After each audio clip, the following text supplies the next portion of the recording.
Yo, what's up, guys? It's Talon. If you don't know me, I've been rank 1 in Wild Rift, all solo queue, and a 5-role sovereign on 5 different accounts, all solo queue, and I'm very excited to show you this video. So if you guys don't know, I've been rank 1 on Orianna, played this champion a lot, and we're coaching a sovereign player, Pablo. He's a streamer as well. I'll link his Twitch into the description. It's PabioWR because Pablo was taken, so I think it's an I instead of an L in his Twitch, but we'll link it in the description. He's a very, very good player. He's an Akali main. He's the best Akali in NA, and he's trying to learn some other champions, so we're coaching him on Orianna, and this goes really in depth. Like, I've never really done a coaching, I think, that is this in depth with this many details regarding the lane phase, regarding how you want to play these control mages, understanding their goal, understanding the lane phase. Like, the lane phase alone, we go over it for quite a while.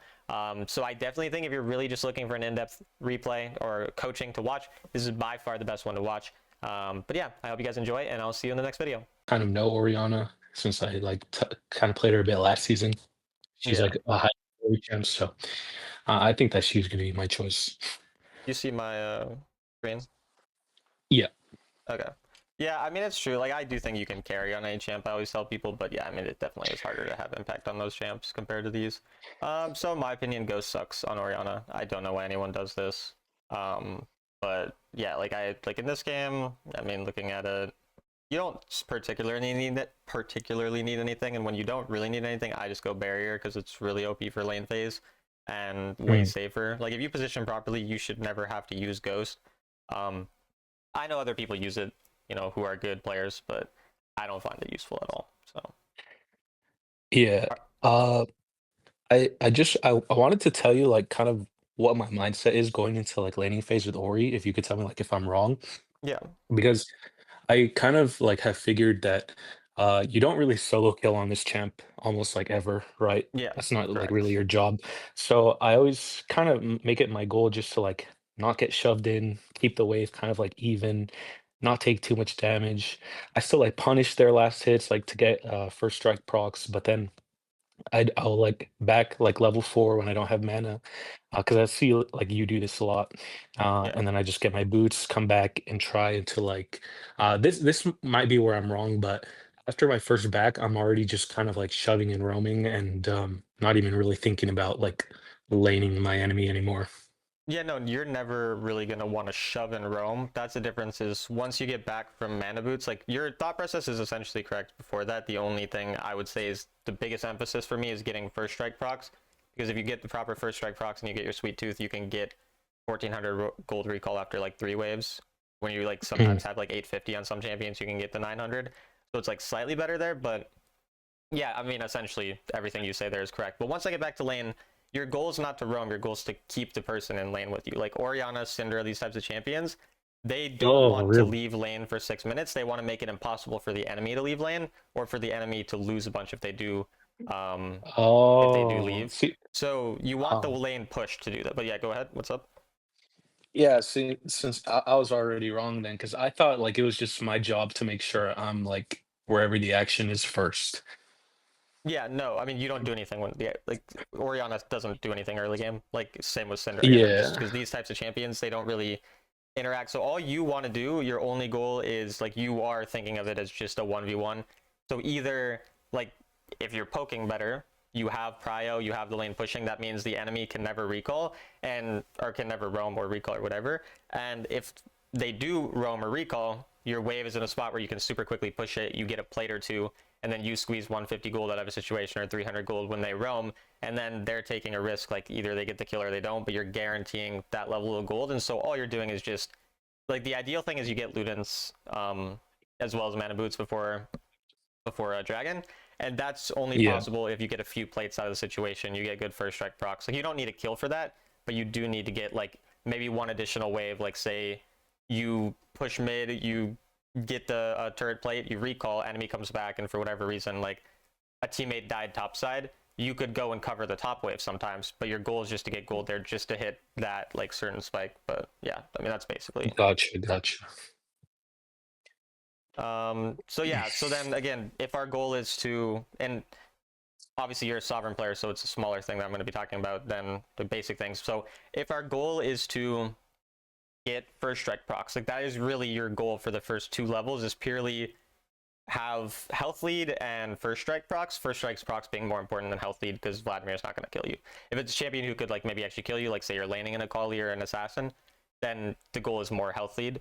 But in a matchup that's really easy and you're not really scared at all. Also, do you know who the jungler is? That matters a little.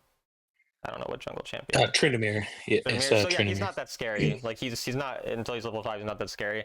So it's really Yeah. like just you can trade hard as long as you're getting pressure in the lane, because having pressure in the lane and getting those first strike procs means then we get to recall first.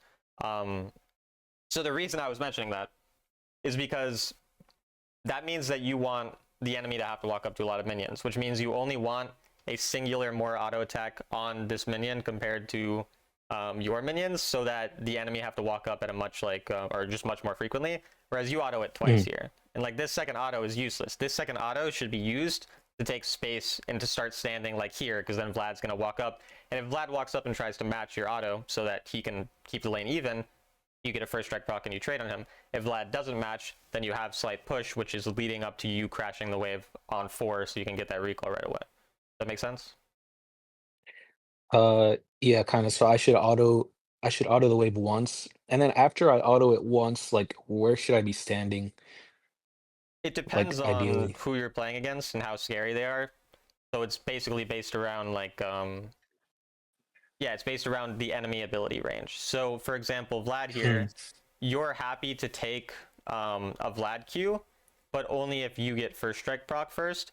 So you would need to stand in a way where you can hit him before he's going to hit you. And basically, for me, I think it's easiest to stand to the right here, Right. because another thing, if you're standing to the right, like if you walk into him right here and you decide to do what I would tell you to do, which is auto and Q him, and then he'll auto and Q you back. These minions are going to hit you because you're going to have to walk up like where my cursor is. But if you're standing on the right side here, you can kite downwards, and then these two range minions never hit you. So you're going to take slightly That less makes damage from the sense. range minions. So it's mostly just about the individual situation. Like if you're into a champion where you want to use minions to block, maybe they have an ability that can be blocked by minions. You obviously stand right behind the minions. But yeah. Mm. And then, so this is the problem here, is that you got queued before you get first strike proc. So then this is bad for you. So why did this happen? He's very obviously, like, we can just look at his body language. What's he doing? He's going to walk at you. So why Going up can't to we queue Q. him first? Yeah. Yeah, you just queue him right away. You get first strike proc. If you're only thinking about first strike proc here, then you're going to be fine. But obviously his Q is always going to travel faster in your auto. So you're never going to get it procced if you're doing that. And then also look at this. So the reason the auto attack thing mattered, the fact that you're autoing way too much, leads to this, where now he can walk up at a safe point. Like if you had the wave slightly closer, or slightly closer in health, so the other ranged, or the other melee minion rather, survived for longer, your blue minion that's currently really low here would be like 1 HP, and he'd have to walk up right now. He'd take damage from you. But instead, Mm. it's not like low enough where now, and you're also trading in the waves, so notice you're taking aggro, which is why it's bad as well. But you see how now, as you're backing off, this minion's not dead. This minion would be dead if we preserved the HP better and like made it again closer. So in basically Yeah. the point of this all is in lanes where you want to trade, you want to fight because you're in an advantageous matchup, you only want a singular auto attack to be the difference between their minion HP and yours. And obviously that auto attack wants to be in your favor, so it's slightly pushing, so you can find a wave crash eventually. Does that make sense? Yeah, it does make sense. What about in a matchup like Syndra though, when you're outranged? Yeah, so Cinder matchup is very so she has the range advantage and you have the damage advantage. Like your auto attacks do more because of your auto attack Mm. passive, and your Right. Q also is, I don't actually know the damage which is more, but your Q is lower cooldown. So you're able to basically, the longer the fight goes for you, the better. And so in those types of situations, you have one of two options. First option is play purely to not give her stacks, where you just only walk up for a last hit. The problem is if you only walk up for last hits, she gets pushed into you. She pokes you under turret. Yes, she gets less stacks because you're only walking up at those timers. But eventually she crashes. She gets the first recall, and then she's overall in control of the lane. Whereas Mhm. what I usually do in that matchup is, I mean, she's not scary level 1. Like, she's going to queue me level 1. She'll win the trade or whatever. So I do one of two things. If she walks up and she queues me and she puts herself in a position to trade back, I'll trade back because volatility is better when I have the better all in and she has just better poke. But if she spaces well, like if I'm playing against, I've played against good Syndras, I can't do this because they just have longer range. So then all I do there is I abuse the fact that she uses an ability to use my ability to push the wave. So she'll walk up and try to Q me. I'll just go back to the start of the lane, like basically. So say right now this is a Syndra, she walked up to Q me right now. I have to take as much advantage as possible of the fact that her Q is currently on cooldown to get this wave pushing as fast as possible. Because if I Q through the wave right away, so I hit all 4 minions, and I keep autoing constantly, I'm going to get level 2 before her, which, yes, I will take damage, but I'm only going to take 1 Q, and then by the time I'm getting level 2 is right around when her Q is coming back.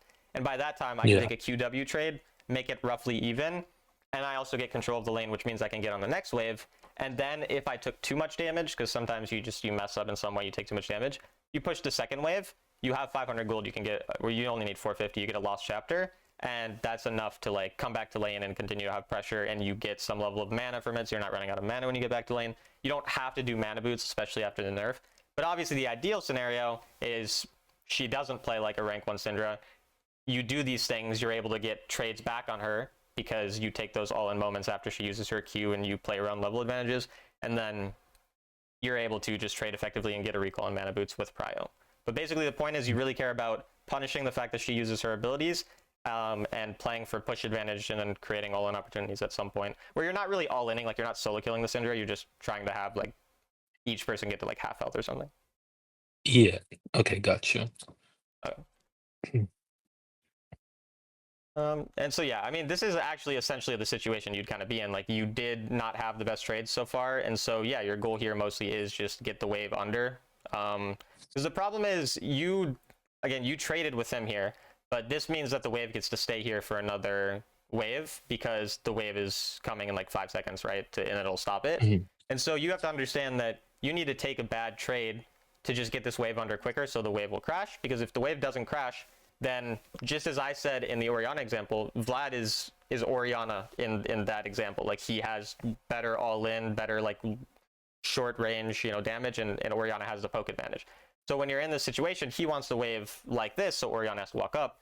But if you don't crash it, then again, you're just kind of screwed a little bit here. So you're not in the worst spot because it's Vladimir, but this is like, for example, you could be ganked. You're probably not going to be ganked this early though. But again, you need to understand, like the goal is to get this wave crashed. You're not poking Vlad. You're not killing Vlad. It's Vlad. We're not going to do that. Your goal here is just to get this wave pushed and then find the first recall. Because at this point, there's too much volatility in the lane. If you stay for an additional wave, like this is the wave that is slightly possible to be ganked on. This is the next wave, not this one, but the wave after. That one you usually won't be ganked on, but there's probably like 20% chance. Like some junglers will level 4 gank you there. But the wave after is the really dangerous one, which is why we crash the wave right before the dangerous wave. But the point is, you're never going to get ganked on this wave unless the enemy is like silver. So you can crash this wave, recall, be completely safe on the next wave, and then get back. But if you stay one more wave with this level of HP, sometimes junglers will try to kill you. I did want to mention, like, so my Kha'Zix gets invaded here by Tryndamere. Obviously I can't help him, but if I had done like played everything right the way you said, like, from the beginning, would I have been able to help him? Not really. Because you'd still because as you said, you see me very often being level 4 Syndra recalling or Orianna recalling with probably slightly more HP, same mana as you. And that's just how you have to play the lane. You have to spend almost all of your mana, and you're pretty much just not going to be a champion early game. So no, you realistically couldn't have helped him. The only way you could have helped him is if you got back to lane and the fight was really close, and then you could just go there because you have prio, you get a couple autos. But like he was way too high health for that to ever happen. So no, you never really could have done that. And then again, you're not using your abilities to push fast enough. Like it took a long time before you started doing what you're doing now. And that is actually the difference between you losing this cannon, because now, well, you're able to get it still, but because you drive by, it's like, if you're just quicker about getting on that and realizing what your goal is, you wouldn't be hesitating there. So there's just multiple times where you're thinking like, oh, I want to trade with Vlad, but you're not even trading around first strike procs, you're just trading for fun. And your goal is to get back in recall so you can get back in lane first. Because if you get back in lane first, you get control of it to keep him stuck there. So then there is a situation like this where he hasn't recalled yet, and you can punish him to some extent. This rotation's fine, looking just to make sure like nobody dies there. But your real goal with this rotation is to get back on the lane first. So like, it's not to actually full go in unless you see a kill angle, obviously. But your goal is like, okay, I went, I helped with that fight. Now my teammates are backing off. You're not really going to help anymore here. Like they're going to die or they're not going to die. That's not really in your control. What you do now is the fact that you have the lane push like this means you can go and deny Vladimir a wave right now. Because let's say Vladimir continues to chase this fight, he dies or he gets low enough that he has to recall. Now he's going to lose 100 or 200 gold under the turret that you crashed in mid. But if you just go and chase Vladimir, this is what Vlad wants. He's a better skirmisher than you. I mean, he's still a bad early game champ, but he's a better skirmisher than you. That's the only way that he's going to really ever get an advantage on you. But if you, again, just take complete control of the lane, then it's fine. But instead, you continue to chase this. And again, I don't think you're going to have any impact here. You're just going to look at Vlad, and then he's going to run away. And now that wave, Yeah, exactly. he gets to it, right? So basically, you just Also, have to understand your goal is to be on the wave kind of constantly, have control of the lane. But yeah, what's up? I did want to ask, like, if this, like, let's say this Vladimir was an Akali or something, would I even ever even step into River? I feel like I just ignore it No. entirely. Have I ever played Syndra against you and stepped in the river against you? I mean, maybe if I was playing badly, but like I don't do that. I will literally just like I've played against you. Sometimes you get a triple kill and you roam, and then I'm sad, but at least I'm stronger than all my teammates. And so then Yeah, we'll play the game against you, and you're gonna be ahead of me because you got a triple kill, but I'm ahead of all my teammates. And I sometimes gotcha. carry that game, and sometimes you carry. But the point is, I'm always in a position to carry no matter what. I'm never concerned with my teammates when I'm playing these champions. I mean, you're in a Akali main. If you want to play a champ that wants to roam with you, lock in a Akali. You're not going to lock in another champion. So, or you lock in Galio or TF if that's what you wanted to do. But yeah, if you're playing to like actually carry, the reason these champions can carry is because it's not a bad choice to do what I'm telling you to do. Whereas if you're playing Ari or you're playing Akali, I mean, those champs are more mixed, like they can sometimes stay in lane, but most of the time are still roam oriented. If you're playing a champion like Galio or TF, you can never do this. Like you can never do what I'm telling you to do. And then, Hmm. so this is the point too. The point is not have prio with mages, which is like, it's not exactly have prio. It's again, it's keep them here in some way, shape, or form. And so how are you, or keep them from roaming? You're not going to keep Vlad from roaming by hitting this minion, because hitting this minion, he's obviously going to push faster than you. There's only one cannon, you have 4 minions. The way you're going to keep him from roaming or make his roam less effective is by poking him. So when he Okay. walks up for this, you trade really hard with him, because then he has to choose between queuing you or queuing the minion. If he queues you, then you're just, that's fine. You get a first strike proc and you trade completely fine. If he queues the minion, you win the trade hard. He's, say, 80% HP, 90%, I mean, he's Vlad, he'll heal, but 80, 90%, whatever. So when he goes to the roam, he has 10% less health. That could change a roam. It might not, but it might deter him from it, or it might change it. And it makes him sit here longer because he trades back on you, which means it gives you more time for the next wave. And the more time they spend in lane, the happier you are. Yeah. And then also you queued before he had to walk up for a minion, so you missed. You're never going to miss it if you wait until he actually has to walk up. But I mean, either way, you are. It's not a big deal because the cooldown's pretty low. That But that's still hard for me, like punishing when they walk up for the CS because I don't like I can't tell when it's low enough for them yeah, to either like auto it or if they're gonna like if Vlad's gonna queue it or he's gonna auto it. Like I can't tell. And so yeah, sometimes like I don't react fast enough because it's like it surprises me. The minion will still have a lot of health, but they last hit it and I'm like, oh, I was yeah. waiting too long. I mean, it was pretty close, so it's not. It's a reasonable thing, and he could queue it, and it would die probably. But I would say you could be using your body as well to like pressure more here. Like instead Yeah. of like you should be looking at him and then like walking forward at him, taking space. Whereas again, your like you have higher range than him. Like for your abilities, I don't know your auto tech's not what we're talking. We're talking about abilities. Your abilities have longer range than him. You can walk up and take additional space because he's like you're barely halfway in his range right now. Like he still has to walk a long way, whereas he's nearly already in your QW range. Um, Yeah. so we need to be walking up at him and scaring him off, because then either he walks into us, we kite back, and we just outspace him, or and we get a QW, whereas you're just getting a lot of Ws. Like your Q's not landing a lot of the time, Mm. which is kind of another thing. We want to try to get the Q to land as well, especially Yeah. first 4 levels, because first 4 levels we don't have enough mana to ever do that much without landing a lot of Qs as well. But yeah, you get the point. And yeah, it's just, but you can see this is 60% HP. So actually, there's no way he would have queued it at this point. Definitely would have had to Yeah. been like 30 or 40. True. Yeah, I was thinking it was a little lower, but that's a small thing. And then that wasn't even really what I was. There was something else I wanted to mention. So your goal is to take space in lane. Like, is this Okay. like Wait. if I you have a feeling. I have a feeling I yeah know what you're gonna say. So I just want to see. yeah go You're ahead. gonna tell me like I should position right at where the wave is gonna spawn and like start hitting it right away, right? Pretty much. Well, not hitting it. So no, not hitting it. Yes, you're Or right about being on it. If you're some champions, like if you're a Kali, then yes, I would tell you to hit it because you're trying to get it pushed. But your goal is not to get it pushed with Orianna. Your goal is to force people to come to you. And so the taking space in lane thing, it's like something that like I remember the first time I learned it was like years ago. I was watching like Chovy, like someone was reviewing a Chovy game. And when you watch like Chovy play, he was playing Syndra, I think. And when you watch him play Orianna or Syndra or these types of champs, like he is literally making someone feel like every single last hit they walk for is like, or anything they walk for is they're going to take as much poke as possible.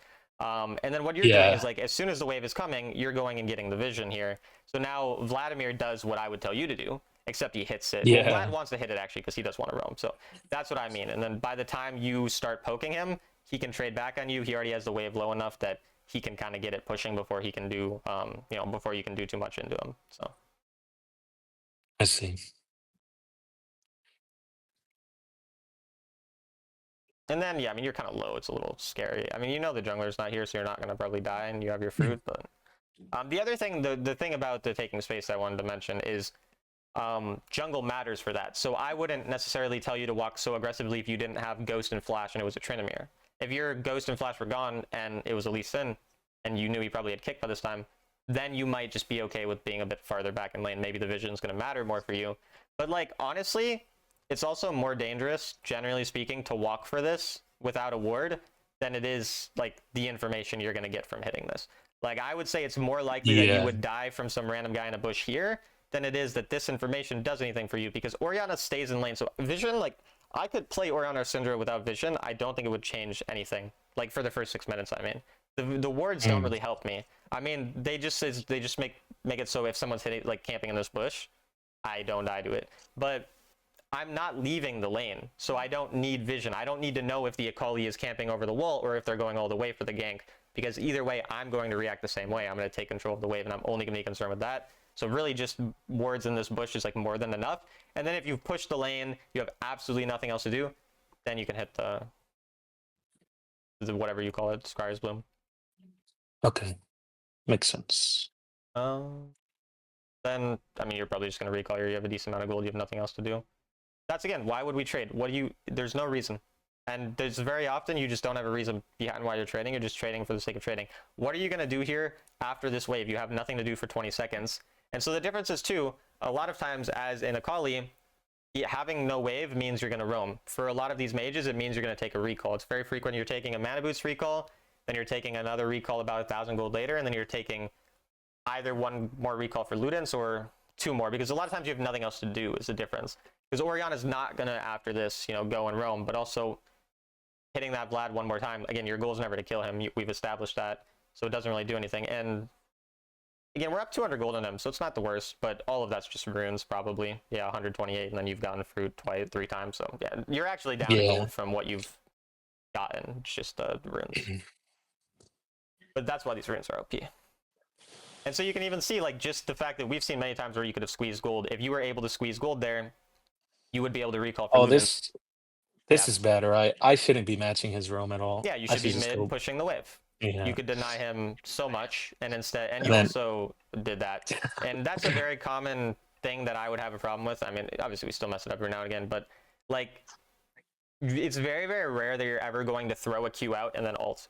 It's almost, first of all, you should always W first, because if you are planning on ulting immediately, the W you slows them. slow them. So Yeah, there's that, but it's also very rare that you're even doing QW ult. Most of the time, you're QWing, and then you're waiting for the fight to develop in a way that the ball's already out there, so it's able to be moved very quickly, and then ult. It takes you like an entire second to throw ball from you to the person, and then ult. That's like 2 seconds. You really think they're going to be standing where they were standing 2 seconds ago? 2 seconds later? Like, no, they're not. So that's why you yeah, need to have the ball out there, QW, people poke them, and then the ult is once it's already out there. Like, say, for example, and again, we established you should have been mid, push mid, make him lose gold, you'd get Ludens, you recall for Ludens, by 5 seconds, till objective spawns, you'd be back with Ludens. You're aware of that. But assuming that we are playing the fight at this point, again, mechanically speaking, QW this guy in front of you. I get why you wanted to QW him because he's low, so you can do that if you want. But QW someone, continue to walk forward, take space in the fight. They're low, they're backing off. They're also Karma Vladimir and a low health Jinx. They're not going to kill you. You have flash as well, and your ghost is activated. You're never going to die here. And so continue to just play the fight. Continue to chase them down. Continue to try to kite them. And then as they're running away, if you're able to get a second QW 3 seconds from now, if you were chasing, in this case, it's fine to back off. You can't kill them. But if you were chasing, QW them. And then after that QW, that's when you're ulting because your Q is already so close to them. Simple QW, and then they actually could die from that. So that makes sense or no? Oh, yeah, it does make sense. I think I make the mistake of always like retrieving the ball back to myself instead of like letting it hang around. So that Um, could work if you were chasing them here. So again, like when your ball, I guess I have to go.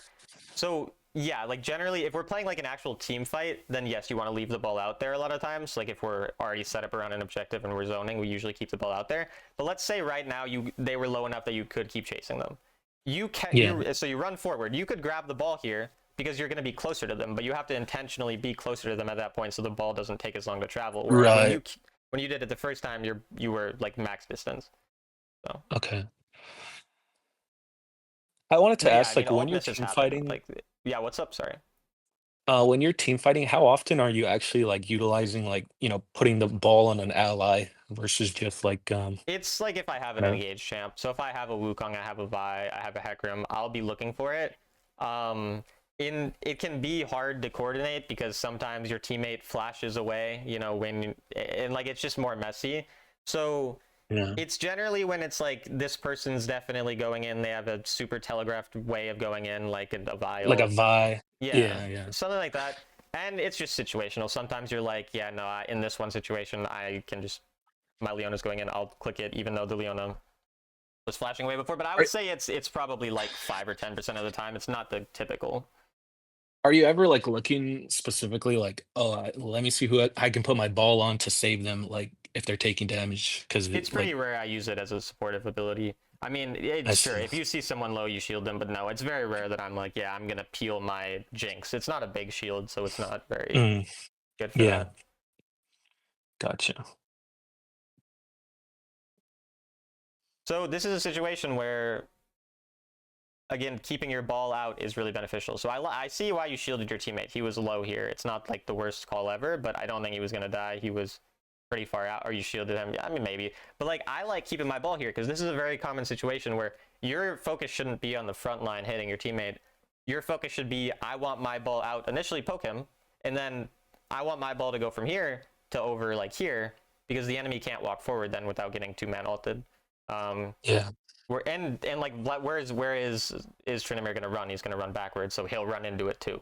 Um, and then you can actually zone someone. Instead, again, your ball was way too close to your teammates, so Trinamir can easily run out. And basically nothing really negative happens. From here, where should you go? Probably bot lane. Yeah, Get that bot wave. yeah, because your teammates are getting this, so it doesn't. And if you want to steal I'm it from just them, quick. greedy too. I mean, you can steal it from them. I'm fine with that as long as you go bot after. But where you didn't ever go bot after. So like even here after this, go bot. Your goal is not participate in random 7.5 minute fight when I'm a super shit champion early Yeah. game. It's go bot. Honestly, like at this point, yeah, I'm playing really, really bad. Because I like Well, just threw everything I know about macro to the side because I just like I feel so pressured to yeah. participate in these Well, it's fights. it's like this is a game that's very hard, but I have won an absurd amount of these kinds of games as a Syndra or Ori because it's like because all I tell myself is I'm just gonna go up to side, I'm gonna do what I know is right, and then Well, magically someone throws when I'm on death cap and I steal Baron. Like it is absurdly common how yeah, often that happens, and you know that, and you're aware of that, but it's but hard to do it in the moment. Yeah, I did just want to point out because like I also agree that it was the move was to go bot and get that yeah, wave. I was a little scared of Tryndamere though, and then I did see that Tryndamere did end up like trying to invade our red side. I know yeah. like he just ulted, but I think like it's still kind of scary. It could be, but So I'm pretty sure you should be safe there going up. But yeah, it's possible. I mean, being aware of that is good. Nothing wrong with being aware of that. If it means you just have to sit further under your turret, then like and wait for the wave to come because the wave was going to come anyway, then that's fine. mm, true, true. Yeah, I'm fine with this. I don't. Yeah, it's okay. It's a little scary. Like, I don't even think this is necessarily a fight I'm participating in a lot of times. Like, playing it as much as you. Like, initial poke and getting on the wave is fine, but after the wave is gone, like, again, you can probably just leave and go topside. But this is more of a I'm okay with it because you found a fine ult. It's just a little risky, but it's I fine. should probably just go top or no? I mean, at this Like point, you Chevy? don't have anywhere that's the greatest go. You could have gone top earlier. At this point now, you should probably push mid and then go bot, because top is scarier. But Mhm. yeah, I mean, either is really fine. It's more that I just want you aware of the fact that you need to be like, you haven't really visited side lanes at all this game. Um, and yeah, like, this is the most OP time to get side lane. But again, you're concerned with once again a fight because you're thinking, oh, I can maybe pick them, but instead then you get drawn into this fight where, yes, I think it was pretty reasonable to think you might have been able to kill him, but then you just end up getting in this situation where now it's a super messy fight that barely works out, where you could have gotten Yeah, basically as much gold no, bot side. You're this is constantly very like concerned with the fight not though. creatable.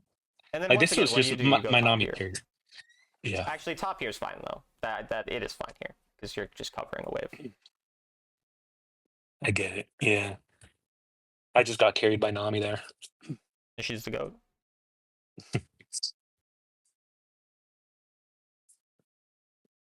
Yeah, and again, we're grouping in mid and fighting when we're super weak as a team. And so like you know how to play the game properly, so you're 3-0 and 2.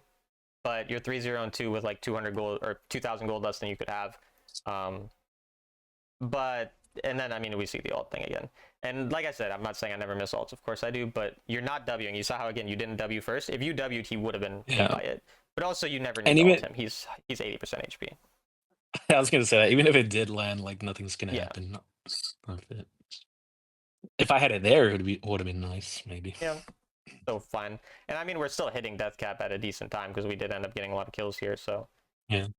So it's it's not like like a I think like I'm hitting my power spike, yeah. but it's like we have no control of the map because I never went side lanes. So it's like Yeah. And this is one of those games where you'd be like absurdly fed. Like this current pacing that you have is the normal pacing most games, and that you have the normal pacing when you're 4-0 and 3. When you're 4-0 and 3, like you have a 10,900, so you're at about like a little over like 920 gold per minute roughly, something like that. Um my average gold per minute last season on Ori was right around 1,000.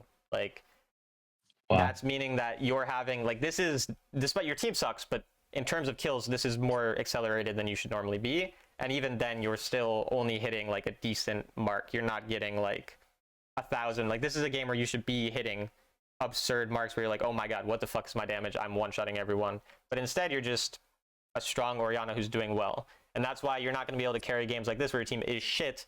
Or if you do carry, again, it's going to be kind of more like due to some random volatility in fights. But like it's nothing bad. It's just again, and then the mechanics here, like you're just your melee range against her, trying to ult her. Like again, you Q it from far range and then you try to ult it there, rather than waiting at longer range, QWing and then ulting when she's slowed. So it's just again Mhm. riskier, possible to be missed. Yeah. Um, like yeah, you really need to kind of Um, just ever stop Q and then ult almost ever, basically. I guess this is like a good game to ask like about side laning and farming side lanes when because I feel like Tryndamere and Camille are like pretty high threat for me. Yeah, So and especially like let's say if the mid was like an Akali, like how do I go about um like farming those side lanes and keeping like aiming for that 1000 GPM like you. I'm never aiming for a number, to be clear. There's games where it's not possible to get 1,000 and I don't care. Like it's only taking what I can from the game. So the Yeah. way you're thinking about it is like I want to hit this number and I'm going to play the same way every time. I know it's not actually what you're thinking, but that's kind of how it like feels. And the point is all of the situations that I've pointed out probably 4 or 5 times you could have gone side lane, right? Like, and you said maybe one of them was where you thought Tryndamere could possibly kill you, but that was after he still ulted and it wasn't like the most likely, but he could have. Any of those other times, do we think like there was a lot of danger of like a champion killing you on side lane? Like I guess not. Like if you always like space properly, you can avoid it. That's yeah, true. like you have flash, you have ult, you have ghost, which should not be ghost, but Yeah. you have it. Um, yeah, at this point, you have And you stasis as can well. And the you point can is, be you're like in a going when you know position where where they are. Like, yeah, yeah, true, true. True, true. Yeah. But yeah, you should be more aware. So the point is, like, you should be more aware when it's a dangerous champion, versus when you're sidelining against I don't know, a weak person who's not scary at all. I don't know, Mundo. But it doesn't mean you don't do it. It just means you do it when you have additional information. So when either you have nothing to lose. So in a lot of these situations as well, what happens if you die on side lane? You lose the game. What happens if you don't go to side lane? You lose the game because your team is shit. So you'd rather go to the place where you maybe could get something done that will give you the chance to win, which is get this additional side wave, hit our death cap at a certain timer, and then carry on a random Baron fight. Whereas going to the fight when we're 1.5 or 2 items that we're losing every fight since then, maybe you get a kill out of it, and then your team loses the fight anyways, which is pretty much what's happened in all these fights. You can maybe get a kill or two, you space well enough, and then you lose because you're not in a position to carry the fights. So yeah, it's also the risk reward thing. Sometimes I'm okay with the possibility of dying because I'll at least get gold out of it, and it gives me a better chance of winning. And then yeah, just pay attention to where they are roughly and how likely it is for them to be there, and you should be mostly fine. Does that make sense? Yeah, that makes sense. I think I even don't get this turret because I play scared maybe. Or no, You because shouldn't Kinzo have shows gotten up. this turret. This doesn't matter. Okay. See, this is the difference. You don't care about side lanes and golds anymore. Your death cap, Orianna, with stasis, with flash, with ghost. Now you should be bot with your team. Like after you push this wave, you still push the waves first. Oh. But this is or top with your team rather, not bot. You should be top with your team now after pushing this mid wave. Your concern So shouldn't like even be this turret. so it's really just like everything before your 3 items is just Yeah. doing like whatever it takes to get those 3 items, and then like you start fighting. Everything not before your 3 items, before 11 minutes. Because usually the most common gold that you will have is about a little under 1,000 away from death cap when 11 minutes hits. And by that time, the game progresses naturally for another minute. You hit some mid waves, you maybe get some first strike procs. You're going to get that anyways. Like, you're going to get death cap. So, no, we hit 11 minutes, more like 10:30. That's when we shift our mindset to now I'm just going to take normal mid waves, play like a normal player, and not catch every Wait, small side wave. And wait, then, sorry. It bugged and I didn't hear like the last 20 seconds. I'm sorry. oh, okay. Are we good now? Yeah. Okay, so the thing I'm saying is it's not the death cap timer. I mean, that's important. It's the 11-minute timer of Baron, because that's when the enemy could actually progress the game to a point that we can't come back from if they get that Baron and Right. they snowball. So when you hit 10 minutes, 30 seconds, getting close to 11 minutes, that's when you start to just worry about controlling mid wave and grouping with your team more often. You still want mid prio. Mid prio matters always, but you want to group with your team more often at that point. And yes, you're not going to currently be able to maybe hard carry a fight, but you're 2.5 items at this point. That's quite strong. And then if you just play normally, you're going to get that additional 1,000 gold you need for death cap. And then that's like your first recall after Baron spawns. You're like 12 minutes, whatever.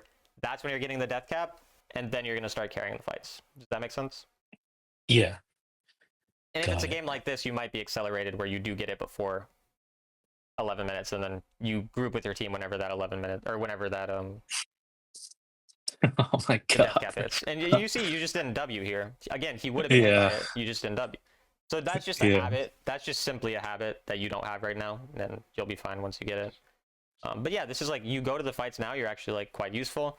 And I mean, you should flip the Baron with your team. So again, like, why that didn't do anything? What would have done you something is QW on Camille, because you get an entire extra QW on her here in the fight. But instead, by the time you get here, you don't even have your cooldowns, and she gets away. And that's actually, she got away because of you. She would have died if we weren't I, concerned with top wave.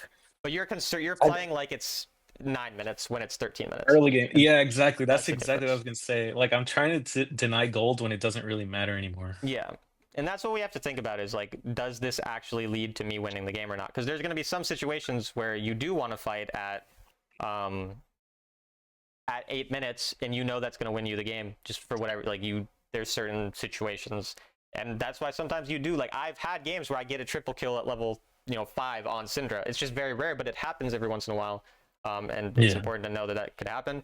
And then here, you should be aware of the fact that you have to flash rather than stasis.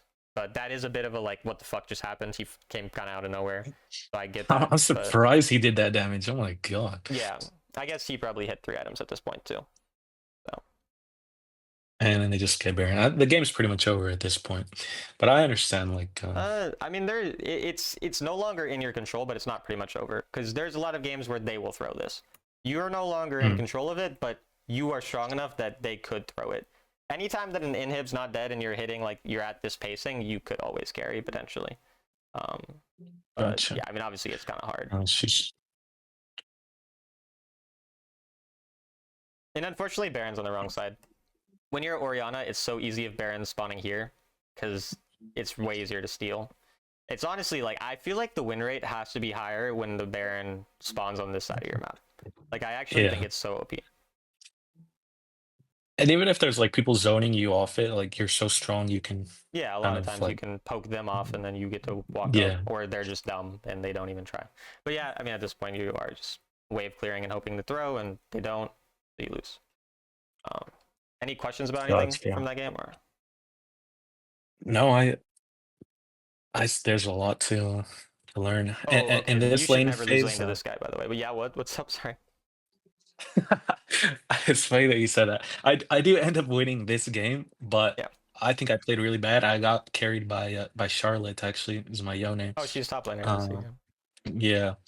But oh, I played this lane really bad. I took a bad early trade, and I don't necessarily understand why. I guess you'll see. Oh yeah. You know, this guy's nice though. He's just a person you should never lose lane to, and you're in a winning matchup. So, but I've lost lane to people like to gold players. So you know, what do I really know? So already here, what should you do immediately as soon as you see him here? Should I just start hitting the wave? Yeah, you should just push it as hard as possible. Because then when he walks back, it's really fucked for him. And this is what I mean. He's so bad that you can do that, or you could even walk up and just keep him here, like from coming, because all he can do is Q you, so he's not gonna like be a danger, and then you keep him from actually coming to the wave. So yeah, there's basically two things you could do. If you think they're going long enough, you just fully push the wave. You have prio, and that's fine. You get out of the first level for free, and you might have QW to get a first strike proc, or if they're like say they're trying to like sometimes they randomly greed my control ward for whatever reason, for example, like here, you know, and then Mhm. as they're coming back, if I think I win level 1, I'll walk at them. Like you'll win level 1 trades overall against Lysandra. It's pretty even, but you would win it overall. But yeah, I mean this is mostly fine how you approach that. I don't really mind it too This is where it much. goes wrong, I think. Or like, Well, the was it problem is necessary? the Was problem is that you walked up after. Like, this is fine because you didn't let him get electrocute proc. All you care about into these types of assassins is that they don't get electrocute. Like mm, Ari, Lysandra, whatever. Annie, does Annie go I don't know. It doesn't matter. So here, stop walking forward. You don't have Q on cooldown, or your Q is on cooldown rather. This is when you just start hitting the waves. So when we're in a lane that's a bit more, they have the potential to one-shot us on an all-in. Like Vladimir's not at all scary. Lysandra, we beat her, but we beat her because we outrange. If she does get on top of us or trade, like she'll win the trade. So in those types of matchups, having a bit extra push gives you that leeway to not be as scared, because you don't want her walking up and trading even. Because if she walks up and trades with you, you guys both blow all your spells, she will win that. Like she has yeah, electrocute. It's way better for trading. She also has ignite, probably. You have cleanse, which means your goal, like literally just think about it, my goal with cleanse is to not die, her goal with ignite is to kill. So very simply, the more volatility created in the lane, the better it is for her. And you also don't have first strike, so you don't have a reason to be trading with her right now because it's not up. Your goal in these lanes, as we said, first strike and find first recall. Does walking up here help you with first strike, or does it help you find a first recall? It doesn't help with either of those things. It makes those things harder, and then this is where the trade goes really bad, because you walked up yeah. when your cooldown was low. So we can kind of see, like, I didn't even know it was this specific point, and that's what when it did really go bad. But yeah, at this point I now, think you go ahead. Sorry. so. After I saw her use her Q, I know it's on a Yeah. really low cooldown, and I should have thought about that. But like, I thought that I just win now because of Ori's auto passive. Even Mm-hmm. I thought like it's good for me to keep the trade going as long as I can. Um, once I saw that she used her Q on the wave, Yeah. but just wasn't. So two things: electrocute, which means he has way better than Ori auto attack passive extra damage. He has an electrocute extra Yeah, damage. That's a lot more. Um, and then additionally, again, it's not about do I win the trade? Like, do I do 40 damage and he does 39 damage to me? is that damage important for either of us? Is it important for you to do 39 damage to her? No, but is it important for her to do 40? Yes, because she actually has a chance of getting you to 0, because that's actually a goal she Mhm. has, is to kill you in lane. And so Right. understanding that is why you don't want to take these close trades. You want to use the fact that, what is your advantage? Your advantage is range. Poke. So how does poke work? Poke is, I get any amount of damage and they get 0. That's why poke is good. Or I get an entire extra auto attack, an entire extra abilities rotation. But it's not about trading close, but yes, maybe slightly ahead, because maybe you do have your auto attack passive, but you didn't take into account electrocute. And then, yeah, Q cooldown was low of hers. Your Q wasn't up yet. You started walking up and taking space with 2 seconds left on it, and your Q was a little in an awkward spot. It wasn't like directly on the wave, it was slightly behind, so it's harder to land as well. And then, yeah, again, your goal. We don't care about the fact that we take even trades, because even trades are losing trades in this context. So Yeah. the same way we were talking about Vladimir, where you said like, okay, auto the wave once, and then you're kind of you said you're like kind of positioning aggro, right? Because it's Vladimir. Yeah. Or so if it's like versus Lissandra, you auto the wave once, but because she has higher damage than me, I'm kind of just like staying out of her No, abilities because you're range into and Lissandra, you auto the wave a lot. That's the difference. When you're into someone oh, scary, you have one of two options. Either they're like scary, like Jace, and then maybe you'll let them push into you, potentially, if it feels like, based on the specific situation, if they're taking space properly. If they're playing like a pussy, then you do what I'm going to tell you to do against Lissandra. And then into a Lissandra who's like, she's not scary because she's going to one-shot you somehow or all in you level 1. She's scary because once you get level 4, that's when a jungler could be ganking you, and if they get you low enough, she can have the gank set up to make that scary. So in this type of lane, you need bigger health advantages, and the way you can do that is by increasing your range. So at level 1, like you start at level 1, what can you do to have more range? It's kind of a weird f- question. I don't even know if it makes sense, but I'm still going to ask and see if you can think about what I mean. Like level 1, in some way, by progressing the game in some way, you can increase your range, basically. if I like get level 2 first. Yeah, that's it. Level 2 increases your range. So that's what matters, is if you get that level 2 first, then all of a sudden you can take those 40 damage to 0 damage trades instead of 39 to 40. Like, you get what I mean, right? So the point Yeah. is, you're trying to find a way to increase your range, and you saw, like, the first trade you took wasn't bad. Like, it went pretty even. I think you did slightly lose it, but like when she first got here, you popped her bone plating, and bone plating is why this was like even, or was losing rather. But it was still like Mm. pretty fine. That's not like that bad. You're gonna take some of these trades sometimes, but the problem is you didn't use that to continue autoing this minion. Because if you autoed this minion, all of a sudden this melee minion walks at her. So if she trades with you, she takes a bit of extra damage from the melee minion, and then she's also focused on hitting the melee minion. Meanwhile, you can hit one more minion, get level 2, because the lane's been kind of long, so it would only take 3 minions probably to get level 2 at this point. Mhm. But instead, again, you take these trades there, and that's where it goes really bad. So, Yeah, I see. I see. but even then, you're fine. Like, this is the other thing about Sweet Tooth and whatnot. I think we were at this point, yeah. Like, that you were fine. Like, you're still not in a bad spot. You took shitty trades here. I do this too. Like, I have games where like Aurora as a champion for whatever reason fucks me like that a lot, where I take a stupid electrocute trade on her. You're usually fine after one stupid electrocute trade, but you have to understand you need to start getting the wave pushed hard. So like, that is awful. That screwed you because you didn't QW the wave. Again, your goal is not to continue fighting her. Your goal is to, and you had first strike, so it's a little exaggeratory. The first strike, I can see the reasoning. But you need to be queuing this wave at this point, at least. You know, like, we need to just be getting this pushed fast. But again, you're sitting here because you're like, oh, I want to kill. You're so caring about killing, so you're trying to get your jungle to come, trying to Yeah, bait. that's the issue. Yeah, and then okay, we Uh, blew her flash. Does blowing her flash matter? No, because she's Lissandra, she has her E. So blowing her flash is very, oh very my gosh, unimportant.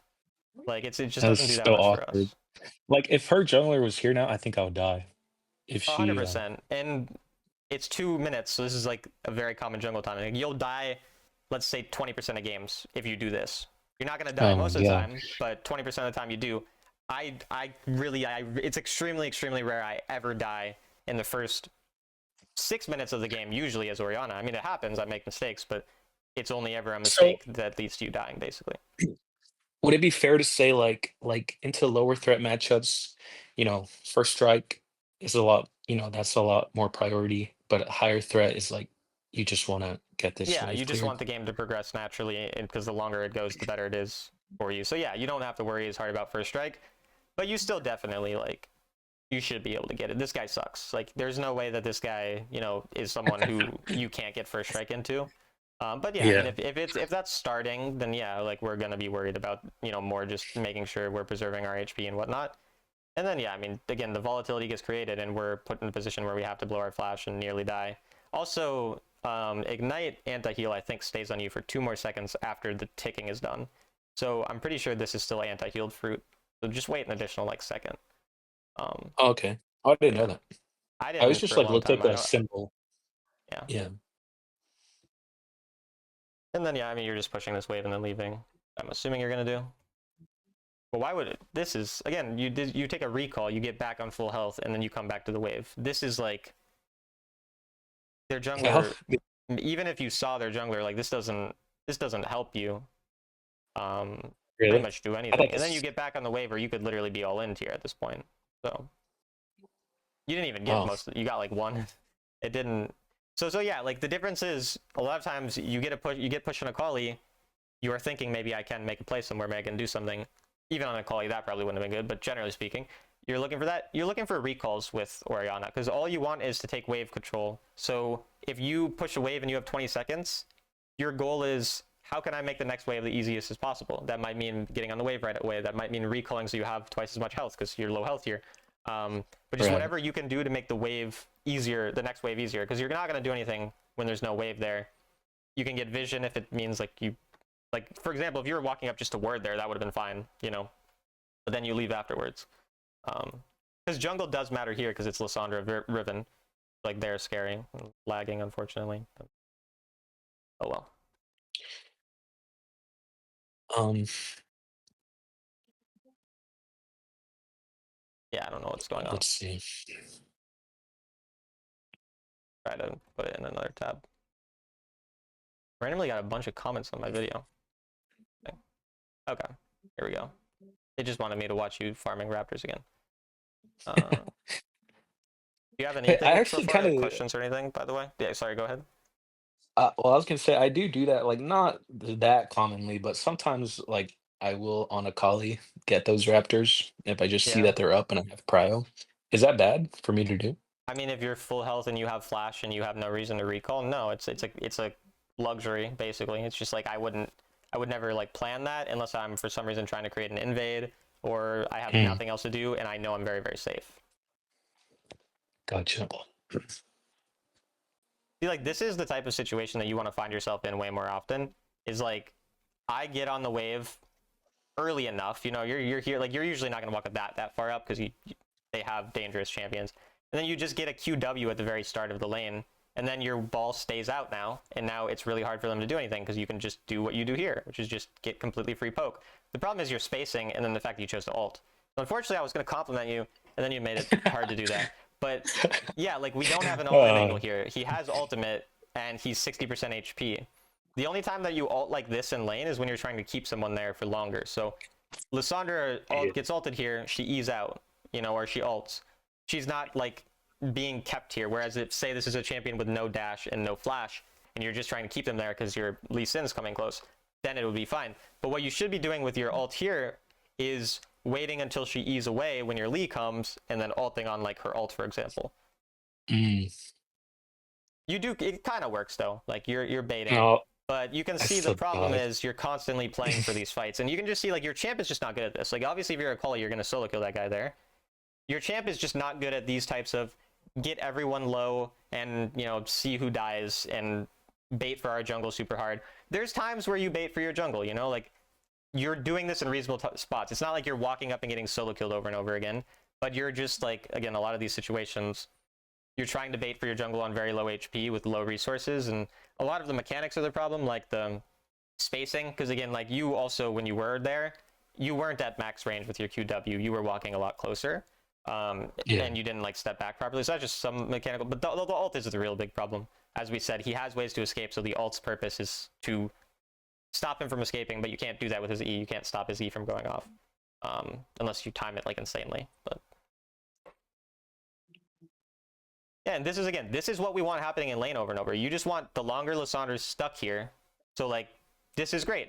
Here, then you're trying to eventually just recall for your item. And so again, both these games you're still hitting item, but the problem is, okay, so you have fruit here, which is enough to get Ludens, and then you can recall. But instead you're looking for a word here. Why? That didn't do anything. That's never gonna help you actually win the game, I don't think. Like, and then you're not grabbing the fruit even though you have Ludens right now. So it's similar to the concept of like at 11 minutes, I no longer care as much about farming. I'm now control Baron. You have this brief window where you can give up like 100 gold. You know, you're still going to generally speaking be farming a lot, but you have this brief window where you can give up 100 gold in order to get 45 gold from the fruit, recall immediately, then get back to the objective on Ludens. Because if you're hitting Ludens and Mana Boots at Dragon, you can go to the fight if it's a fine fight. Like this game, your team is 3k gold up, and you're hitting exactly what you need to hit. You're not weak. You're not going to carry a fight, but you can participate in a fight if you're hitting these spikes at this time. And instead, you're just thinking you're still in the farming mindset, which is like, this is kind of the one timer before 11 minutes where you can be out of a farming mindset for a brief period of time. If you're in a situation where your teammates are doing well and the game is progressing well, you can continue to go. Instead, you go here. Now, you still haven't reset for some reason. You're not going to do anything here. Like, what? You don't do damage to this, you know? I was kind of thinking that it seems like we have enough control that they're not going to contest this dragon. So I was just going to like start it because I thought that's what we were going to do, and I don't need to back for item, knowing I'm not going to fight. But then it didn't go as I expected because we started Well, yeah, fighting and for now a fight Herald. develops here eventually. And imagine you'd recalled and then you Yeah, came to this fight. Your champ is better. And so you played that, like the ball thing was proper. Like you kept the ball out, you just mismanaged it. But that's how you should be using your ball in fights. Keep it out, and then it's easier to land. It's an awkward angle. Like throwing it backwards like that is weirder than just throwing forwards in a normal fight. But that's how you want to be yeah. having your ball used more often. But yeah, no, I mean, we want obviously the Ludens here, and you just need to be resetting. Like you're not resetting enough. You're only really resetting on like you I think it's been twice. I think it was last game. You didn't reset for Ludens when you should have either. And then so the difference is this is a time where you don't need to reset, because now you do have the opportunity to be on the map and get gold elsewhere, and you don't have anything to do right now. Like staying up mid and then getting this is better than resetting, because you're not going to Yeah. expect the fight to happen as quickly. So it's fine that you're resetting here, but yeah, you eventually saw. Look what my Lee Sin said. Bruh. What did he say? I didn't see. It's because he saw me miss ult. He First said, time playing first Orianna. time playing Orianna. Yeah. I mean, sometimes I look like it's my first time. The champ is definitely... It's easy to look stupid, regardless. Like, I fucked some dumb things up with that champ, but... This is fine. But again, like, your goal really is get the wave. Like, you can do this, but once you get his Bloodthirster, you probably just realize, yeah, we leave, and that's fine. Like, getting his Bloodthirster proc for your ult is good. We're happy with that for sure. And you don't have to do anything crazy right now. Yeah, like, that's a reset that makes sense. You see, like, this is kind of what I'm telling you to do in lane, is, like, by the time you get back, this top wave is just meeting. That's, like, what I want you doing in mid, where we're resetting because we have absolutely nothing to do. All you got was an Amplifying Tome. But you had absolutely nothing to do because you're Orianna. You lost like 1 minion for it. That's completely fine. And then at this point, now you're starting the cycle. So you can get this wave. I would already go mid wave because I don't know who's topside and the wave's already pushing and we're winning. So the difference is the greed is good. And you see 3 people, maybe 4. I can't tell how many people. Maybe that's 4. But you don't know where someone is. Unless you know it's only Jinx, maybe it's fine. But the game is going well. Everything's going normal. We don't need to greed an additional wave in a spot where we do think there's a possibility of us dying. So you kind of asked, like, when is it, or how do you play against these, like, Tryndamere, Camille side laners? I know it's not this case. But generally speaking, if you were into Camille, Tryndamere here, and you were losing, you could go for this wave. If you were winning, you probably don't go for the wave until it gets pushed back into you. So the point is, you could just cycle back to mid right now. You go mid, you clear this mid wave because you can see it's coming and nobody else is going there. And then by the time you are done clearing mid wave, usually someone pushed that top wave, and now you're still going to get that top wave. And if you don't get that top wave, you get to go from pushing a top wave to a mid wave to a bot fight, which is amazing. You get so much done there. Yeah, Does that that make makes sense? sense. Okay. Yeah. And this isn't bad, but then the point is, the problem is then you stuck here for even longer. That didn't do anything, you know? It's just, there's no purpose to it. Just go back to mid first. Your words can just Yeah. be, your words can be on, like, for example, here. This word right here, which would be easy to do after you pushed mid wave, would give you the exact same information that this word that you put here gave, because the only purpose of this word is what? Just to know where jungler is or when Yeah, they're going to be and there. you can know where jungle is if he's here or here. It doesn't change anything because they're going to farm them at similar times. So it doesn't matter. And then, yeah, you still go to mid. So you're pretty much doing it properly, like in terms of you go one wave, you go to the other wave, you push it, you clear the waves, and you stay in the lane to get the additional wave. You get a turret out of it, like all of that. It's perfect. Exactly what you should be doing. Like we said, maybe because the top wave was pushing, we could have gone mid right away, but like both are fine. And then, yeah, you're doing a good job of, yeah, you have nothing to do. That's when you farm a random camp. That's exactly what you should do. And then I don't really want to walk up after this, though. That's the thing. Is like, once this is pushed, this is when we stop walking. 27 seconds before drag, or Baron. Yeah, Baron, but still an objective. We have a good buy. We have nothing else to do, and we're winning. And our team's all away. One of our teammates is also dead. The most common time you're going to throw a game, like, think about how you lose this game. I think there's only one way you lose this game. It's that someone's right there. He kills you. They get Baron because Charlotte's also dead. I get there. Yeah, true, true. And even though it probably won't happen, you're probably perfectly fine. Also, don't do this. This is shorter range than balling. Ball for vision first, because by the time you walk up and word this, you're Yone You're ulted dead. or whoever is here. Yeah, yeah. I mean, it'd be weird Gotcha. if you're Yone ulted you because that's your teammate, but you get the point. And then, yeah, again, now I by am the time you realizing, reset, when like, did you reset? As soon as Baron is spawned, rather than 15 yeah. seconds before it spawns. But yeah, what's up? Sorry. No, I was gonna say, like, I am realizing how, like, maximum efficiency, like, Yeah. even just taking the time to like place a order is like can throw the game. It's crazy. Yeah, and it's not like, yeah, I mean, we see these aren't the highest importance things. It's not like you're throwing games. You know, if like a person playing the game worse Oh, is in the situation, they're not going to have as much gold as you. You're still generally good. And yeah, your ult again is because you don't think about what spells are important to wait be for her worried about. Q3, right? Yeah. Yeah, and you're also panicking your W on him. You don't need to W as soon as this guy lands. W when you know the W is going to, like, you W'd and he was still flying and then it hits this. And so you missed that. And you've done multiple panic Ws when you're E's on someone. Let them get to the point. I think you're worried the ball is going to go out of range, but like if the ball does go out of range, you're just going to QW Is this like like easier to afterwards. approach this fight? Like if because I feel like sometimes putting the ball on Lee Sin made this like so much harder than it needed to be. I feel like I think it'd be easier if I just Well, a like, lot of times you can put the ball on them and then throw it out when they get there. So like you don't need to use all your abilities on him. You can third ability him and then just Q off him, and then the ball would just go like right here, like right next to him, and then it stays in place. hmm, And then the point is, who's easy to ult here, Jinx or Riven?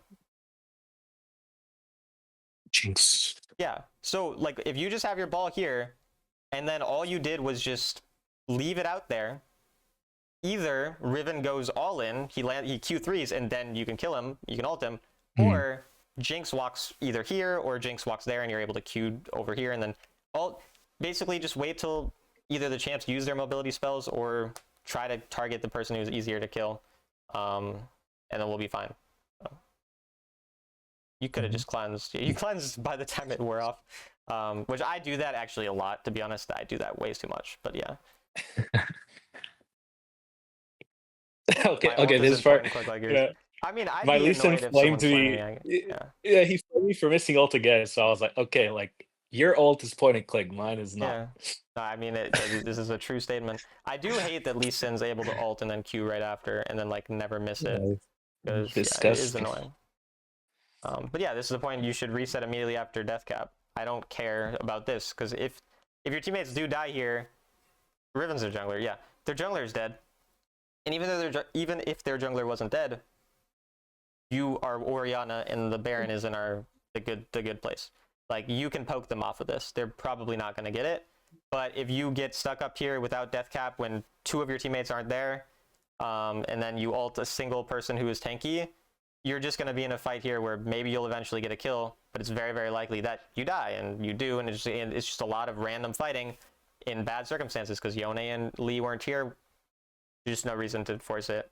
And again, you weren't hitting your death cap Mm. yet. So the thing too about following your team after death or after 11 minutes, it's not about fighting all the time.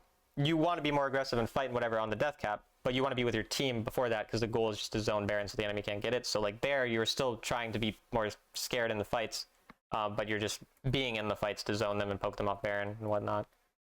Yeah. And yeah, I mean, that's probably a bit greedy to walk up here when you saw them, but I mean, I What do think you you're think about fine. Proto Belt here? Yeah, I mean, Lissandra, obviously, we like QSS, but you have Cleanse.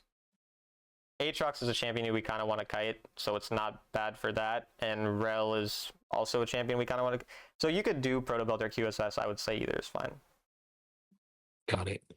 Yeah, because I think in games like this, stasis just kills you. Like Yeah, yeah, you you're definitely not stasis, you're stasis. out of it. Yeah.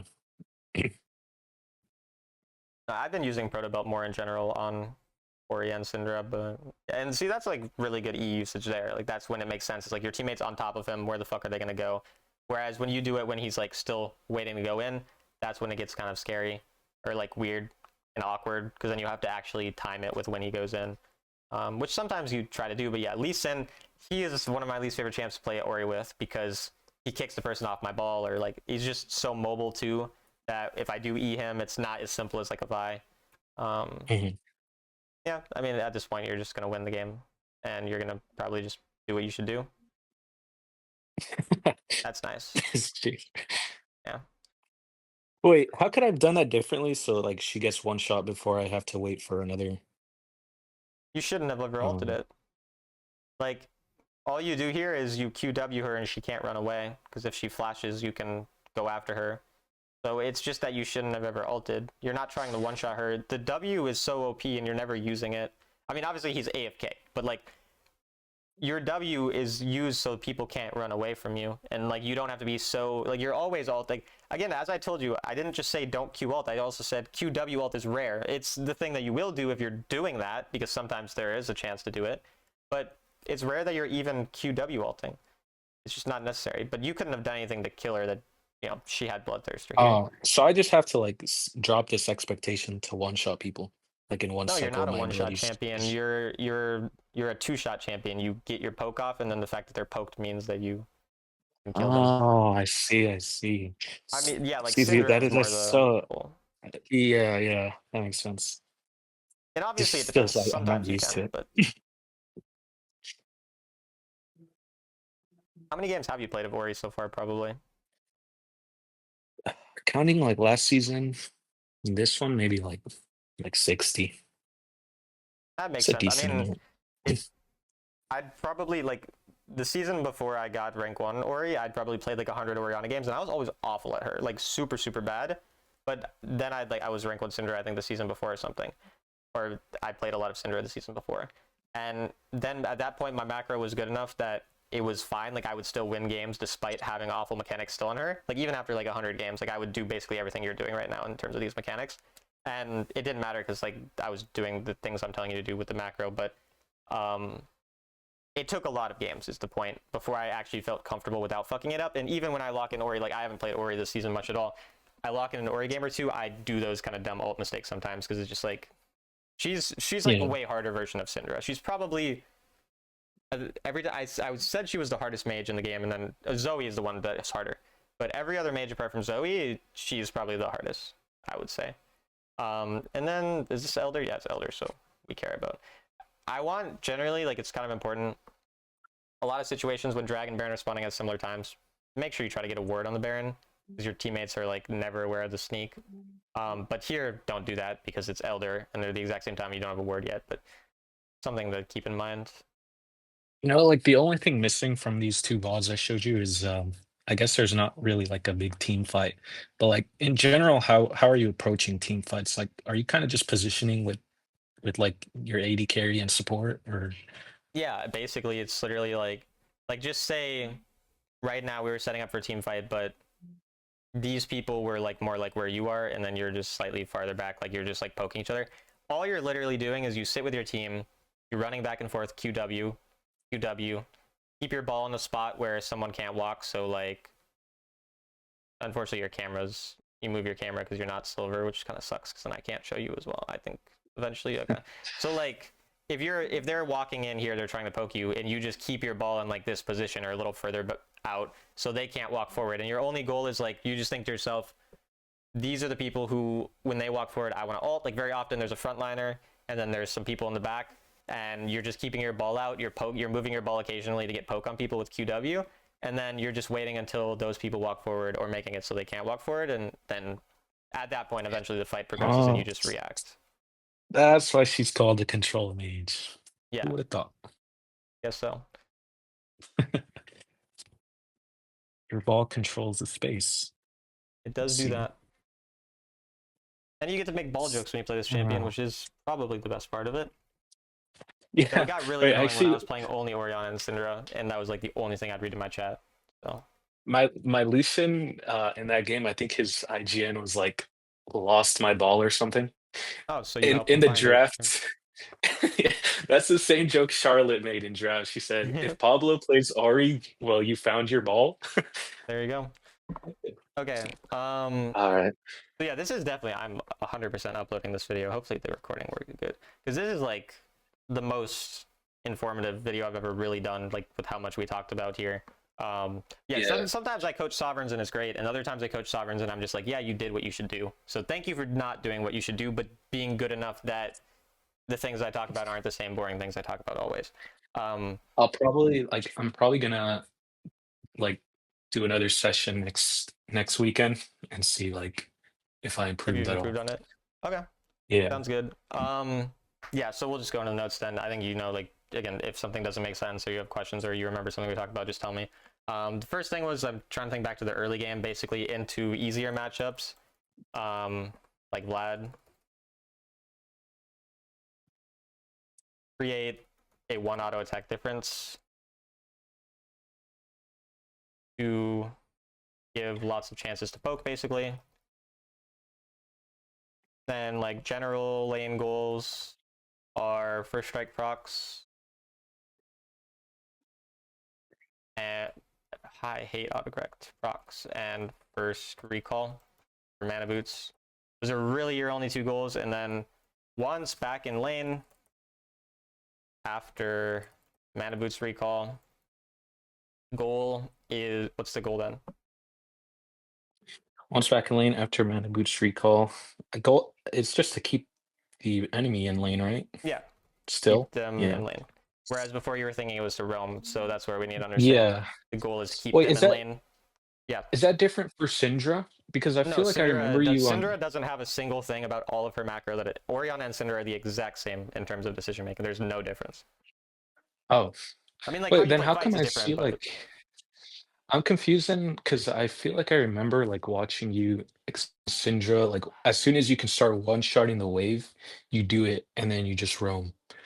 yeah, that's past 6 minutes. That's when your goal past 6 minutes is to Oh, okay, okay. one shot the Got it. wave so you can go to another wave to get gold. But it's not Okay, yeah. during lane. During lane, you're just trying to keep them there. But like if you're in a lane Got it. where, for example, level 2 into the Vlad, your wave was shit, right? Like and you were getting, like, it was like here, right? And it got here for a while. In that case, your goal is to one shot the wave, and then you might have to leave, like, because you need to get gold or spend your gold or get health or whatever. So when you're level 5, if you realize that sitting in lane's not going to do me anything for whatever reason, whether it's because they're sitting under their tower, they're giving you no poke, but you get, like, there could be reasons. In that case, you might look for a roam. It's just rare. But yeah, no, it's more after 6 minutes. Gotcha. Then yeah, so like if wave does get stuck, focus on pushing it rather than trading. And then just like there's a lot of times where you trade when you should push, so like understand when we need to prepare for a crash or recall, and start using abilities on waves.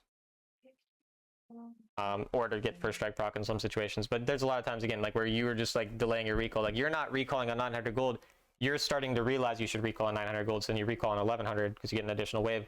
Sometimes that's the case. Sometimes you want to stay in lane because, like, if you're winning lane hard, continue to keep them there. If you're 1,000 gold right now, like as in 1,500 gold because you spend 500 at the start. If you're at that level of gold, but you have twice as much health as him, and the jungle is not a scary jungler, and the wave is good, you can stay because you just keep him there, and you're going to continue to build a gold lead. So there's some games where I play against a shitter, and then I end up staying on gold until like 1800 gold, but that's only because I created like a 500 gold lead, and that 500 gold lead is more important, obviously, than getting a recall right when we need to.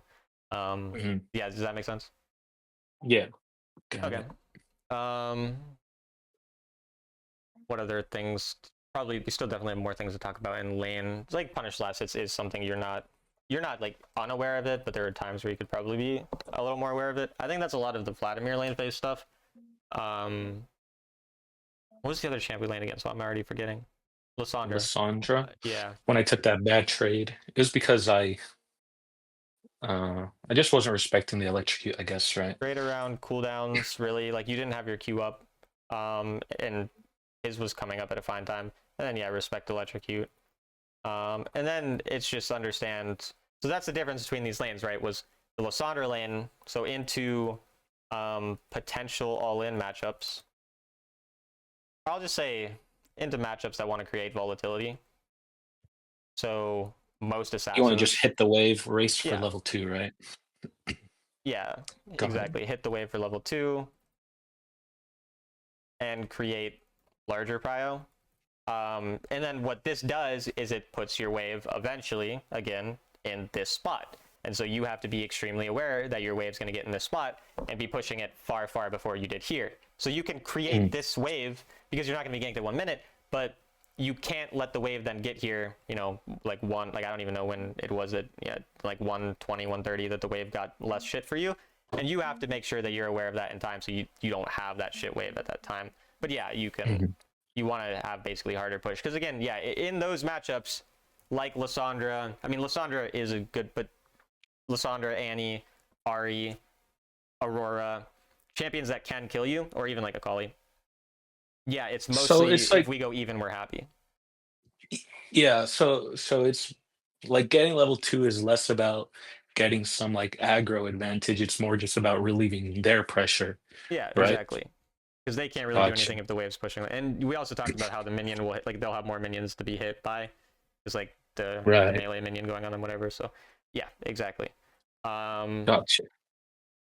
other than that, lane phase, try in easier matchups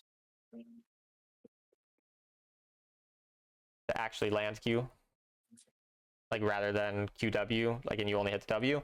You can only hit the W to relieve pressure again, as we kind of spoke about. But if your goal is actually like win that lane pretty hard, you can, like if you win a trade where you guys both just use your spells, you can do that. Mhm.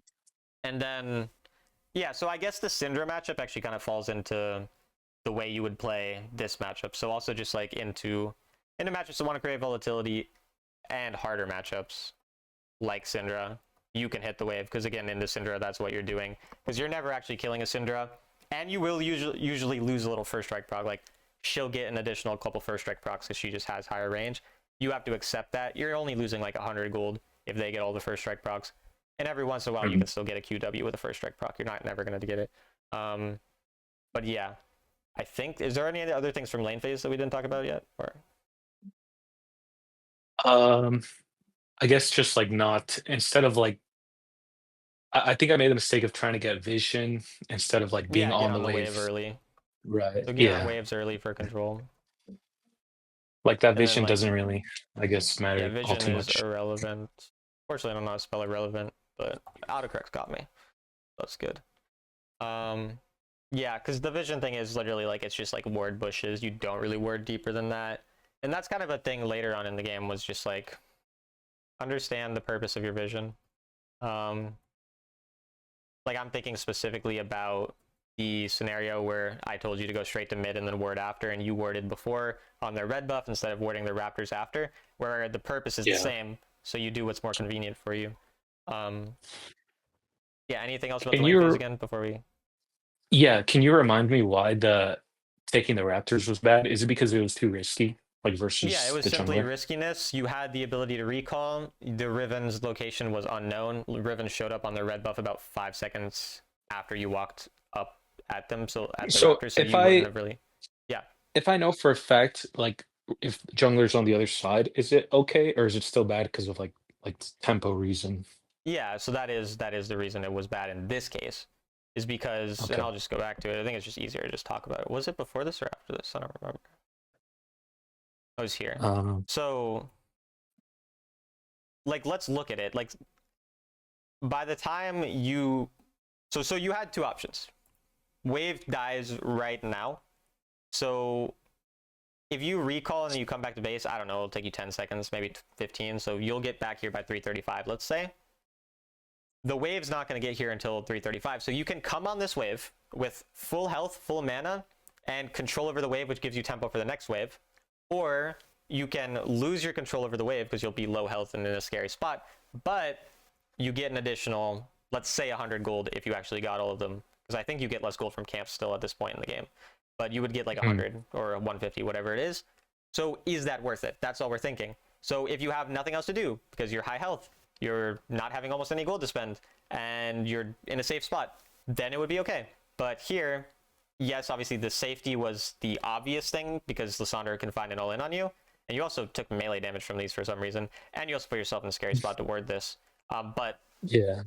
yeah, no, like you end up, by the time you get these, the wave has came, and you can see it's 3:39 is basically the time the wave came. You would have been back in time. And so instead you lose complete control over it, and you make yourself in a in a scary spot, or you put yourself in a scary spot, but you get the extra gold. So that's just, you're thinking of the trade-off, and there are cases where the trade-off's fine, as we talked about, right? So Got it. Hmm. anything else about the lane phase stuff? Um, no, I think that's it. Probably Okay. just take barrier instead of ghost, right? Oh yeah. Barrier is rare, but exhaust, cleanse, Okay, gotcha. or barrier are better than ghost always. I think starting goes ghost a lot. And he also goes conquer. I hate his build, and he also goes archangel. I absolutely hate his build, but he's starting, so it It, works. Um, he also goes mana flow band, right? yeah, I And mean, I think so. He plays in a way where he's like actually trying. Like his Orianna will solo kill in lane sometimes. He is very very aggressive in lane, and if you're playing super hard for lane, conquer is slightly better for that. Mana flow allows you to stay long enough to solo kill a little bit more. Um, mm, and so like there's a that's purpose good. behind what he does. I just think it's stupid and dumb and idiotic. But it doesn't matter because he's starting. Um, and I would say Yeah. that like if he, I don't, he doesn't care. I'd assume if I insult one of his choices, because he would still shit on me in lane if he plays Orianna against me, and would do very very well. But I think it doesn't make any sense because I don't think your purpose is to solo kill in lane. He loves playing everything for lane, and he will try to dominate every lane. And that's a difference in playstyle. And if that's how you want to approach the game, then you can, and there is a way, as is very, very clearly proven by him. I think he's rank 1 Orianna right now, and like rank 1 in Legend Queue or whatever. You can do this, and there are other ways to play the game. But yeah, I wouldn't do that. I don't know why he does Ghost, though, because in terms of the purpose of laning, Exhauster Barrier or even Ignite would be better for that. So I guess he Yeah, I was wants, gonna say it wouldn't be ignite if his focus is killing. I think Barrier Exhaust if his focus was killing, because I think that actually makes it Mm. easier to be aggro and kill. But yes, Ignite would be another choice. So I don't know. I mean, I've never talked to him. I don't know his reasoning for this. I really don't know the reasoning for Ghost. Whereas, like I said, I can figure out the reasoning for Conqueror, for Mana Flow. I don't know why you would go Ghost. Like, I really just don't think it seems useful. You have W to slow, so you don't really need to chase people down more. You should be able to position well enough that you don't need it. I don't know why people do it, but they do. So, Mm. um, is there a reason that you do it, or is it just because you see people do it? No, I just saw it in a lot of builds, so I took Yeah. it. Okay. There can be reasoning. Maybe I'll ask someone at some point. I Wait, probably won't. this I is don't care. off topic, but Yeah. what's your opinion on like that Syndra like Hex Flash Ghost tech that It's people do? shit. Yeah, it's shit. But the rank 1 Cinder guy, like that guy who was really bad at everything but good at Cinder last season or 2 seasons ago, he did it, and Yeah. so everyone does it. But it doesn't make any sense because again, like all they do is they just go out of vision right before the wave is coming. They hex flash over the wall, and then they QEU, and some people get caught by that. So like if you're actually playing against it, it's super easy to avoid. Yeah. And you get way less gold because you don't get to take Sweet Tooth and Jar together. But there's a reason for that too, and it's finding those picks, and you can abuse bad players by finding them. So there's a reason. I don't agree with it though. And the ghost again, 0 cents. But the hex flash thing, I can see why. Got it. Okay. So now going into the 6-minute to 11-minute mark, first thing is just understand goal from 6 minutes to 11 minutes is get gold, not go to fights, obviously, unless looks free. Very, very straightforward. Like, again, there were these situations in the second game when you're winning where I was like, okay, maybe we can, you know, push one less wave topside, go mid quicker so we can get into the fight quicker potentially, because in there, your team's winning, you go to a fight, you get some free assists, maybe a kill, because you're not weak early game, you're just not gonna like be the reason you win a fight early game. You can go if it's easy. But yeah, generally the goals is that, and then from 11 minutes onwards, control mid and Baron side. And obviously, like, sometimes, you know, third dragon spawning, third dragon becomes more important because everyone's going there and you want to fight it for whatever reason because you're stronger, or... but you got to be aware of the Baron stuff. But yeah, you get the point. It's basically stop being in the mindset of fighting once you're hitting death cap / 11-minute mark. Then if we queue ult, then use W before ult. This needs to be a habit. So like, this is something you should, even though it's not nearly as important as a lot of the things, you need to, for it to be one of the first things you focus on, because your mechanics, that is just an important mechanical thing, is understanding your ult usage. So make sure you're Wing before you ult if you do that, but most of the time, just get your ball on the floor. Right. On the ground, and then ult later. And similar, like, pay attention zoning backline with the ball, because a lot of times, again, you're just hitting whoever's in front of you, and sometimes it's fine to hit who's in front of you, but a lot of times you can basically stop anyone from walking forward, and yeah.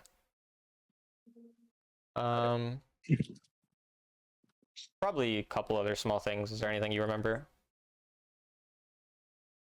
No. Yeah, I I think that's good. Yeah, I think this is probably most of the things that are important. Yeah, I'll send you these. All right, anything else before I go?